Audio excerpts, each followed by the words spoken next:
Vice Chair of Taiwan Power and Opto Semiconductor Committee, CTO of Wavetek Microelectronics. Please join me in welcoming Dr. Lin. Good morning, ladies and gentlemen. Today, really our seventh forum since 2017, when the Taiwan opened these topics, the compound semiconductor as well as the power electronics into this Taiwan industry, and also introduce this very important technology and make it to a big, I would say splash, okay? I mean to the all the audience. And today you can see that, you know, we have the full house today. Really attract a lot of people, all right? And the common semiconductor in Taiwan actually used to be just I would say under the shadow of the big silicon industry. It grows independently, but we become a very important foundry service around the world. So today, we're not just talking about the compound semiconductor in the RF or the communication area. We typically would like to focus the wide bandgap material contribution to the automotive, because today we find out the automotive industry will become one of the fastest growing industry in the coming decade. And what the common semiconductor can make a contribution to that. We today invite very important speakers, I mean well-known and also very distinguished company executive from the world, and we try to address this issue, how the wide bandgap material can make a contribution to the future automotive industry. And we invited 6 key speakers today, cover from the industry trend, as well as how we can make this wide bandgap material, and also how we can design the circuit for that. Okay. So the coverage will be very complete, and also we will look forward to the afternoon session as well. You will see a lot of contributor to this industry in the afternoon session. Okay, so without further delay, the first speaker I'd like to introduce is our CEO from the MIH Consortium, Jack Cheng. He will speak for how this MIH work on the automotive in the future. Thank you. Barry and Brian, good morning everyone. It's an honor to be here and to be the first speaker for you. My name is Jack Cheng. I'm the CEO of the MIH Consortium. So if I may, I would like to have a little bit introduction of myself. Actually, I've been back to Taiwan for about 3 years. And the first thing that I came back to Taiwan is to form a rock and roll band. So if I may, I will introduce my violinist and also my rock and roll player, Bob Cheng. Bob is the CEO of the Semiconductor for Foxconn. So everything we talk about Hong Hai is Foxconn. So it's another name. But also I have a colleague, Hao Zhong, from the R&D research of Hong Hai, also Foxconn. Hao Zhong is here, so if we may answer some question, Hao Zhong is here. As part of the group of Foxconn, we'll be happy to answer to any question that you might have. So let's start. So today, I'm going to introduce about EV and how do we take semiconductor from the industry to the street. Normally, if you look at the semiconductor, I would say everything is about the technology and also how do we do application and make sure the user experience is being fulfilled. but it's more important, we would like to understand how can we make the UX UI a better splash for everyone. So today, the subject is really about the intersection between EV and semiconductor, and also an EV open platform, which is an MIH for Taiwan. How do we do this for the last 24 to about 30 months? And then there's a new mobility era, and I would like to also share with you how we're going to take it to the street. So this is my rock and roll form, okay? And you know what song I'm singing? It's definitely not the Doobie Brothers taking it to the street. Basically, this was the one of the event that we had. Bob was there too. He was doing the violin, and we were singing some Chinese song called 新不了情. And there's a lot of fun. We make it as a lifestyle. And just to introduce myself, my background was in Ford and in Fiat, Chrysler. And after about 30 years of endeavors in the automotive industry, I decided to found a new company called NIO. And you can see the Fiat 500's picture. There was the one when we launched in China for the Fiat 500. And then when I move, I make a bigger car, which is the NIO ES8. This is the second picture. This car is now becoming an icon for China. When people tell the industry we are the China Tesla, I was a little bit humble. I said, well, we just started because you go up and down. And recently, I think there are movement from NIO to Europe, and very soon they will be going to US. The last but not the least, this is the new baby that we have. Look at the bottom of this car. This car is called Project X. It will be a Model A from the Foxconn, the world of the portfolio. As what we have just heard, the Model C will be launched pretty soon. And this car is even more competitive, even smaller, and will be a B2B platform. It will be shown in the October 25th Tokyo Motor Show. So you will be very much welcome to see how we're gonna ramp up with all the portfolio of the product, and we'll create a new generation for Taiwan into the EV era. So, having said that, we will be happy to share with you what about the semiconductor industry application. The recent growth, if you can see the chart, there is a huge growth in the automotive. In terms of smartphone, computer, all the other servers, industry electronics, the growth is not too much, it's limited. But automotive, everybody now is going through the EV era, so there's about a 50% growth in terms of application of the semiconductors. If you like, I would also give you more detail about how this is gonna shape up. Application would really include the body and also the powertrain, energy, chassis, infotainment, and the last but not the least, the ADAS. Everything is about the autonomous drive now with the AI enhancement. I think all the semiconductor sectors, if you can see the analog IC, the discretes, the digital IC, the memory IC, at the end of the day, the sensor and the actuator, optical semiconductor, they'll be all in application. And there's a mixed bag of everything into this. This is all about how we gonna service our user better. So semiconductor is just not a technology. It should be a lifestyle, a user experience where you can help people with a better life. So having said that, the sector between powertrain, the smart cabin, and also the ADAS, I think there is a chance that we can have AI enhanced growth.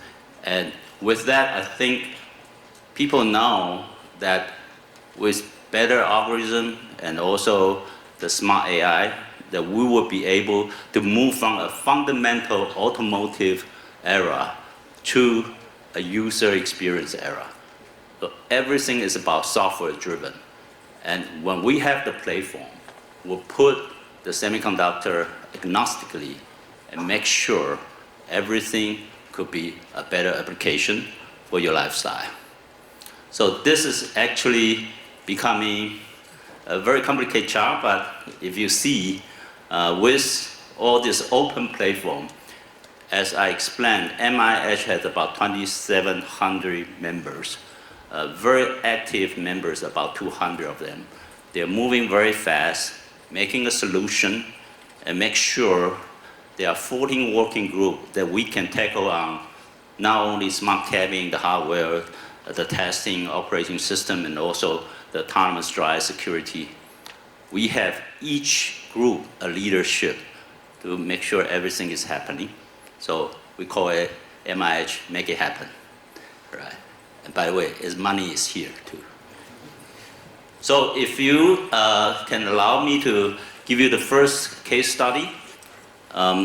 This case study is really about the SiC. I just shared with Bob what happened. He was saying that Hongyang, the company, is making a very successful launch of this silicon carbide. And I think we should make sure that foundry making enough capacity for the future growth. So with SiC, the OBC, the DC-DC, the inverter, all this is moving very fast because fast charging, the 800 volt of the Microelectronics, and also with this inverter with SiC, I think MIH will accelerate the OEM time to market. This is under the development process. We will make sure that in the future platform, we'll make it available. So this is the car with 3-seater to be launched in Tokyo soon, and the 6-seater and 9-seater is going to follow. This range will be modularized and standardized with the consortium member, and then we will have a very good potential SiC application. Will optimize the cost. So MIH basically offer a comprehensive solution through a vertical and horizontal integration, turning from the chips to the SoC, eventually to all the system that's under development, the standardization, modularization, and platform. This is really what we are doing it right now and shorten the development timing, because when you standardize it, the car development lead time will be shortened from 48 months to about 30 months. It's a huge step. This happened before, but it's not in a good way. I think with the better technology and AI, we are now able to shorten to 30 months of development for the vehicle. And if you see with the Foxconn speed, this is gonna be even faster. So the second stage is that this case study about the EA working group. Interesting to say that the zonal type of the application is coming to an HPC. It's a high computing process, a centralized process. So we're predicting this process is going to be expediting with 2025. Going into 2030, there's a huge potential and will be requiring a lot of computing and centralizing. So our EEA architecture is a whole new. We started from the scratch, but it's moving very fast. So this is actually from zonal to HPC's depiction. Basically, we collaborate with a Taiwanese IC design company and starting with design of a central gateway to ultimately aiming for HPC. So we conglomerate everything and we make it even very smart. At the end of the day, people will ask, what are you going to do with all this? It will become a robot. Period. Because everything is about AI, about our lifestyle. We want the four-wheel to become walkable robot. But it's a huge vision. But recently, I think we're moving towards that direction with robot and also the digital health plus the EV become the three pillars for Foxconn to move on. The last is really the energy management work group. We are doing also with our partner a better BMS system, which is a wireless BMS system. So we integrate everything, becoming a performance enhancement, space and design efficiency, and cost maintenance saving. These are the numbers. I don't want to read it, but if you can judge, this will help really spearhead the whole development of our energy system. This BMS actually also developed by the consortium member, and we work together as a group. It's a disruptive process compared to a lot of other OEM. They are doing it closely. But if this is an open, agnostic, people work on this as a consortium, they would contribute just like Android to Google. So we'll become the Android of the EV, and we'll make sure all the collaboration will be able to make a splash and then put the application onto the vehicle with a better cost and timing for the market. Now talk about the future of the smart city. There are ride-hailing, the car sharing, and also the carpooling, food delivery and good deliveries. I think there's a lot of attention on the B2C market right now because Tesla is working very diligently to reduce the cost and the price. Every time they reduce the price, all the other OEMs try to surround it and fight with it. But nobody's taking care of all these B2B players. The FedEx of the world, the UPS of the world, and also their ride-hailing company, the last mileage delivery, and so on. We're talking to them right now, and there's a huge opportunity for us as an open and agnostic platform to be able to help them with a better time to market with non-branded product. So they will be able to help and serve their customer better. They don't have to pay for the brand. Basically, if you have all these branded product, they are saying to their customer like FedEx and Hertz and say, take what we have. We don't do the tailor-made. So I think we have a better chance of success from Taiwan to do this globally. So this is a little bit of a film for you to get a feel, please.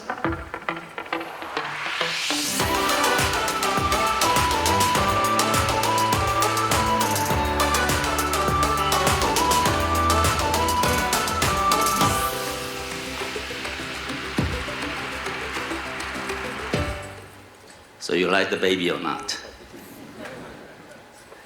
Give it applause. Thank you.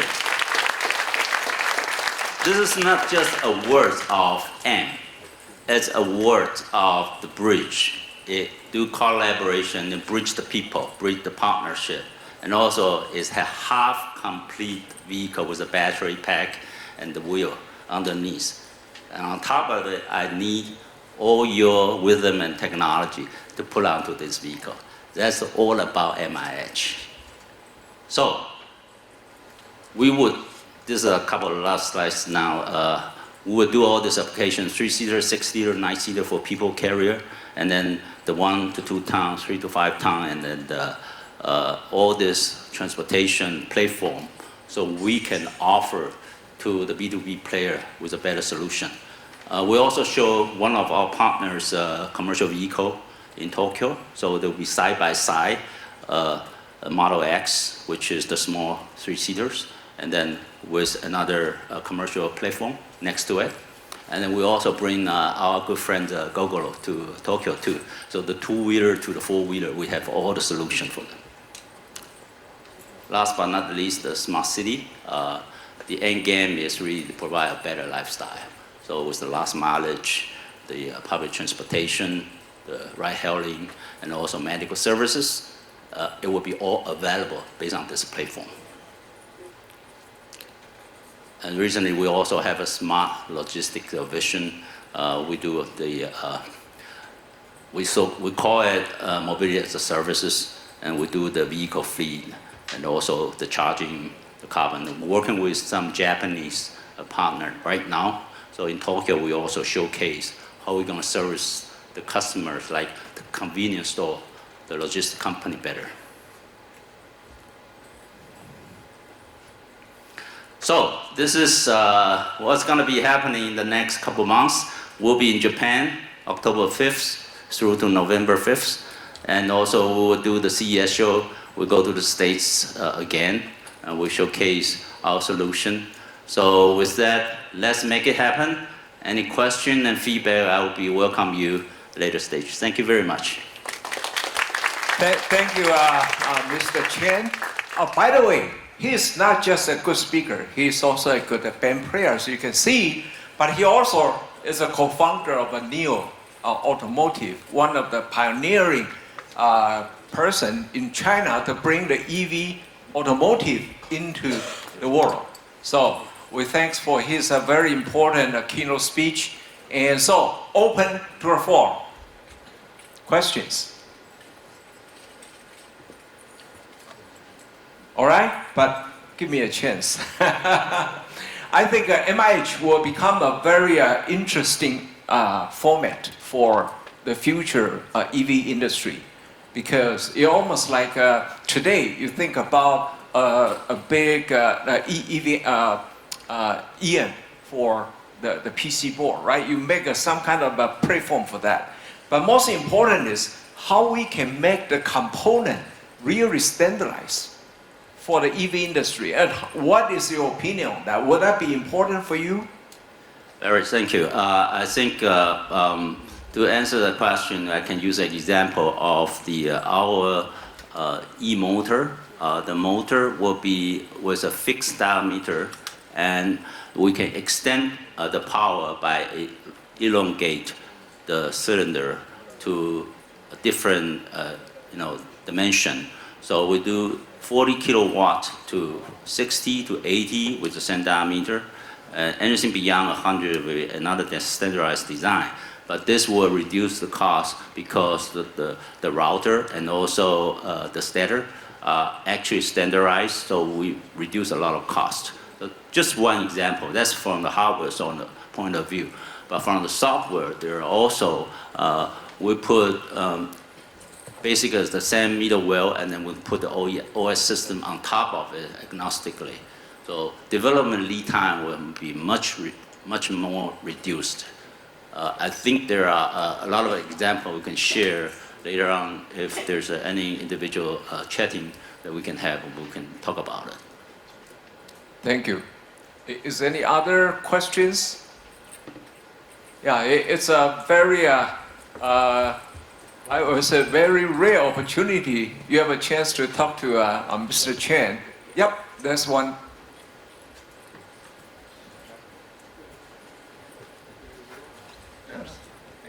Thank you. So I am Eduardo Merli from ST Microelectronics. Very nice to meet you again, Mr. Cheng.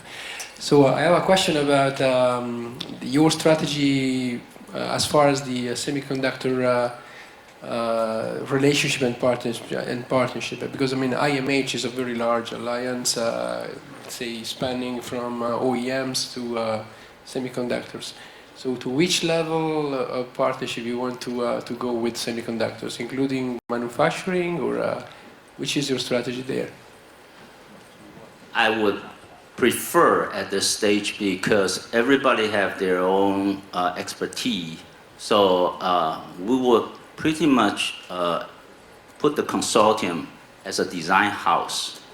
And if we could be a design house and contract manufacturing others, including Foxconn or ST or whoever is capable of doing different dimensions, we'll be happy to see it, because then everybody have their own responsibility and make sure that we can have a better collaboration. Thank you. Grazie. More question? Yeah, in the back. Hi, thank you for the magnificent speech. I'm Edwin Chu from KLA. I think it's very important for us that you show us that there's so many collaboration today, but there's also some kind of another aspect I would like to ask about, which is a lot of international players are working with. I think it's not easy to work with so many different voices. But in terms of the demand, a lot of demand is also coming from China today, and they have their own ecosystem there. So, how you think we could work together for these two? I'm not going to answer any political question, okay? But for China, I think as part of the global supply chain, we'll be able to help because also our partner has a lot of investment in China as well. So I would rather, from a protection of the IP and the future technology point of view, that we have, we saw for Taiwan, it will be a good cushion to manage that relationship for China and Taiwan, and then Taiwan and everything outside of China. So really, with this forum, I think semiconductor becoming one of the focus points that we will protect everything in this forum and also in this community. Make sure IP is respected. And we will be leveraging whatever they have, not only just their technology, but also a big demand. There's money on the table in China. You should go and make it, but not with the controversy of the IP. Okay, we should respect that. Yeah, I'm also thinking about the commercial aspects. Perhaps they have a more cost-effective today, but I think probably you can find a way to work together. Yeah, I think we will be able to integrate that supply chain with the smart and wisdom of Chinese. Thank you. Thank you.